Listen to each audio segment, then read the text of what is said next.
Hi friends. Bengaluru Ashok వాటర్లో అది అటు వెళ్దాం, అక్కడ స్విమ్మింగ్ పూల్ దగ్గర ఉంది. అద్భుతమైన ఇక్కడ ట్రీస్ చూడు, ఎంత పెద్ద పెద్ద ట్రీస్ ఉన్నాయో. మేము ఎప్పుడు వచ్చినా కానీ ఇలాంటి వాటర్లో ఇలాంటి ప్లేస్లో ఉంటాం మేము ఎక్కువగా. ప్రకృతి దగ్గరగా, నేచరు. పక్షులు చూడు, పొద్దున్నే పిట్టల అరుపులు,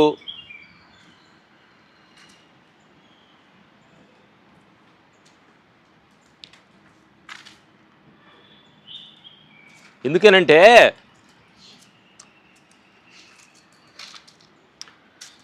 మనిషి రెండు ఉండే, 1 2. 1 అంటే ఆత్మస్థితి, 2 అంటే భౌతిక స్థితి. అది ఉల్టా కూడా అనవచ్చు. అరా, 1 భౌతిక స్థితిరా, 2 ఆత్మస్థితి. మన గురువు చెబుతుంది. అంటే ఫస్ట్ వచ్చే ఆలోచనలన్నీ అరే భౌతికమైన సంబంధపడే విషయాలే. ఎస్, అవన్నీ కాకుండా వెనక్కి వెళ్తే రెండోదే ఆత్మస్థితి. నేను, నాది, నాది అంటే భర్త, నాది, నేను, కర్త, నేను ఎవరినో తెలుసో అన్నారంటే మీరు ఆత్మస్థితిలో లేనట్టే. ఏదైతే మనకు రెండుగా కనిపిస్తుందో అది ప్రాంత భేదము, ప్రాంతము, పేరు, మతము, కులము, వర్గము ఇవన్నీ కూడా వన్లోయే అన్ని.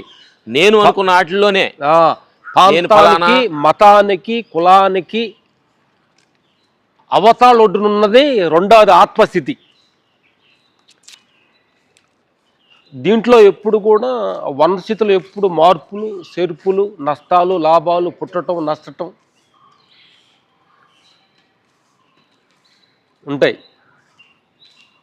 కాబట్టి రెండో స్థితిలో ఇలాంటి ఏముండవు. అదే ఆత్మస్థితి, అదే సచ్చిదానందం,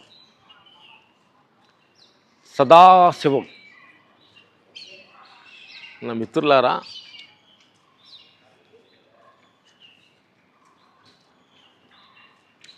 అంటే